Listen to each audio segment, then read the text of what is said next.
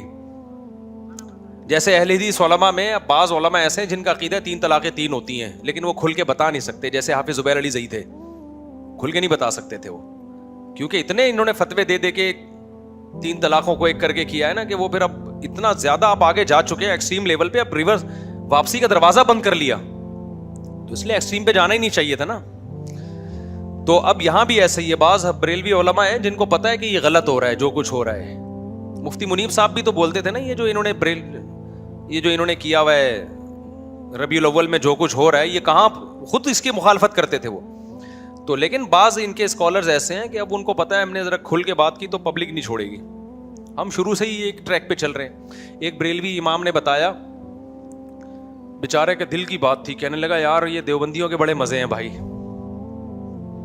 ہمارے دوست نے پوچھا کیوں؟ کہہ رہے ہیں یار امام آتا ہے, فرض پڑھا کے پتلی گلی سے نکل جاتا ہے, سنتیں گھر جا کے پڑھتا ہے, اس کی مرضی وہاں پڑھے یا گھر جا کے پڑھے. کہہ رہے ہم نے لوگوں کو ڈال دیا کہ پہلے فرض کے بعد ایک لمبی دعا پہلے ہوگی, پھر سنتوں کے بعد ایک الگ لمبی دعا ہوگی, تو ہمیں تنخواہ وہی مل رہی ہے جتنی دیوبندیوں کو ملتی ہے. ذمہ داری ہماری دیکھو, فرض کے بعد ہمیں پہلے لمبی دعا, اس میں غفار بھائی کا نام, یا اللہ یہ پنکھا وسیم نے لگایا اس کی مغفرت فرما دے, اپنے ابا کے لیے وسیم نے لگوایا, غفار بھائی نے یہ والا پنکھا لگوایا ان کی اصال ثواب کے لیے, پھر یہ ثواب بھی دیکھو آج کل بعض ائمہ کہاں کہاں پہنچاتے ہیں. ثواب جب پہنچاتے ہیں, اللہ یہ جو ہم نے نماز پڑھی اور جو ہم نے روزہ رکھا, ہم نے تلاوت کی, اس کا ثواب پہلے نبی صلی اللہ علیہ وسلم کو پہنچے, پھر نبی صلی اللہ علیہ وسلم, ابراہیم علیہ السلام, موسیٰ علیہ السلام, یعقوب علیہ السلام, تمام پیغمبروں, آدم علیہ السلام سے ہوتا ہوا تمام صحابہ, تابعین, تبع تابعین, غفار بھائی اور ان کے والدین, اور وسیم بھائی جنہوں نے پنکھا لگایا ان کے والدین, اور یا اللہ یہ تمام جتنے بھی لوگوں نے ہماری مسجد کے ساتھ تعاون کیا, یا اللہ تمام کے مرحومین مرحومات اور پتہ نہیں مغفورین مغفورات, اور مرد اور خواتین, اور جو زندہ ہیں اور جو آ چکے جو آئیں گے, اتنی ڈیٹیل کے ساتھ ثواب پہنچایا جاتا ہے. میں نے دیکھا بعض ائمہ کو نا اتنی تفصیل سے ثواب پہنچاتے ہیں کہ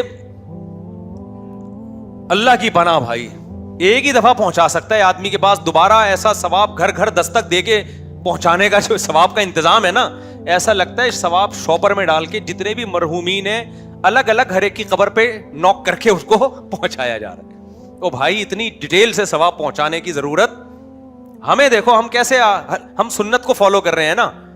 فرض نماز کے بعد یہ اجتماعی دعا ہے ہی نہیں, فرض نماز کے بعد کسی قرآن حدیث میں کہیں بھی نہیں ہے, فقہ کی کسی کتاب میں نہیں ہے, یہ جو عربی مستند کتاب میں ہے, اردو کتابوں کی بات نہیں کر رہا میں, نہ امام حنیفہ سے منقول, نہ امام شافعی سے. ظاہر ہے ان سے اس لیے منقول نہیں ہے کہ ہوگی تو ایک چیز, ائمہ مجتہدین تو اسی کی قائل ہوتے ہیں جو قرآن و سنت سے ثابت ہوتا ہے.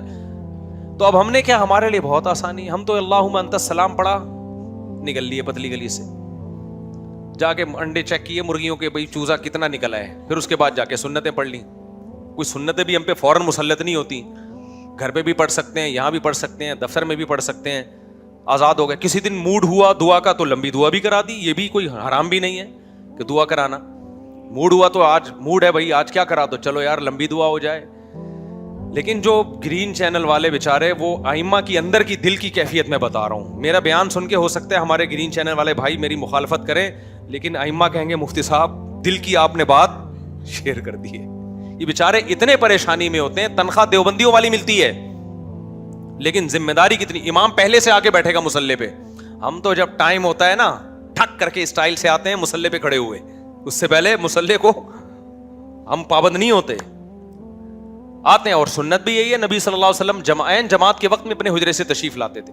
ہمارے جو بیچارے گرین چینل والے بھائی ہیں, ان میں امام آدھا گھنٹہ یا 10 منٹ پہلے آ کے بیٹھے گا مسلح پہ, بڑی تمیز سے بیٹھ جائے گا وہ, بالکل بسم اللہ صلو علی الحبیب, بڑی تمیز سے بیٹھے گا وہ. میں بیچارے اماموں کی عکاسی کر رہا ہوں دل کی. وہ کہیں گے مفتی صاحب آپ نے آج پہلی دفعہ ہمارے حقوق پہ کسی نے آواز اٹھائی ہے, تو بیٹھ جائیں گے. پھر وہ اقامت ہوگی تو تمیز سے امام صاحب بیٹھے رہیں گے. حی علی الصلاۃ سے پہلے کسی کو کھڑے ہونے کی اجازت نہیں ہے, تو اس سے پہلے امام بیٹھا ہوا ہوگا نا, تو یہ ذمہ داری اس کی الگ سے امام کو کوئی چارجز کوئی پیسے تنخواہ نہیں ملتی. پھر جب اقامت ہوگی، پھر نماز ہوگی، پھر اس کے بعد امام صاحب نے دعا کروانی ہے مقتدیوں کی طرف رخ کر کے، یا اللہ فلانا کو مغفرت، فلانے کی پنکھا ونکھا، بہت بہت زبردست پروگرام چلتا ہے بھائی، چھوٹا موٹا نہیں چلتا. اس کے بعد پھر امام پابند ہے، وہیں سنتیں پڑھے، وہ وہیں سنتیں پڑھے گا. اور جلدی بھی نہیں پڑھ سکتے اتنی اسپیڈ جتنی پبلک کی اسپیڈ ہے، کیونکہ ایسا نہ ہو پہلے فارغ ہو گئے تو گھر جانے کی اجازت نہیں ہے، ابھی دوبارہ دعا ہوگی، پھر وہ لمبی چوڑی دعا، پھر اس میں ان اللہ و ملائکتہ والی آیت بھی لازمی پڑھنی ہے، پھر وہ اس کے بعد درود شریف میں جو آتا ہے پھر سب درود شریف، تو بہت لمبا حساب کتاب چلتا ہے. اس کے بعد امام صاحب کی چھٹی ہوتی ہے، اور پھر امام کا کام ہر تیجے میں جانا، 40 میں بھی جانا، یہ سب چیزیں بھی. پھر نماز جنازہ بھی ہماری کتنی ہلکی پھلکی نماز جنازہ ہے، ادھر جنازہ آیا ہم نے 4 تکبیرات کہیں، فارغ ہو گئے. پھر ہماری مرضی، ہمیں کندھا دیں نہ دیں، کندھا دینا ثواب ہے، دے دیتے ہیں اکثر، پوری زندگی پڑی ہے اس کے لیے، دعا کرتے رہو. ان کے ہاں جنازہ بھی بڑا لمبا ہے، جنازہ ہوگا پھر اس کے بعد دوبارہ سے دعا ہوگی، وہ دعا بھی جہری ہوتی ہے، اس میں پورا میت کے لیے آپ نے وہ. تو بیچارے جو بریلوی امام ہے نا، ان کی ڈیوٹی بہت زیادہ ہے بھائی، ان کی تنخواہ ڈبل کر دو، میں صحیح کہہ رہا ہوں، یا تو تنخواہ بڑھاؤ، یا امام کو چاہیے ہڑتال کریں. ہم اسٹائل ہمارا، ہمیں تنخواہ دیوبندی والی دی جا رہی ہے، ذمہ داری ہم پہ ڈبل ڈالی جائے، یا تو تنخواہ ڈبل کرو یا پھر ذمہ داریاں ختم کرو. تو یہ دیکھنا، یہ میرا مقصد کسی مسلک کی توہین نہیں ہے، میرا مقصد ہے ریلوی اماموں کے حق میں آواز اٹھانا، کیونکہ بیچارے بہت قسمہ پرسی میں ہوتے. دیوبندیوں کے اس لحاظ سے بڑے مزے ہیں بھائی، بہت مزے ہیں، آئیں گے آرام سے تمیز سے نماز پڑھائی، پتلی گلی سے نکل لی. پھر جمعے کو ان کے اور لمبے پروگرام چلتے ہیں، جمعہ بہت لمبا ہوتا ہے ان کا، اور بھی الگ الگ چیزیں چل رہی ہوتی ہیں.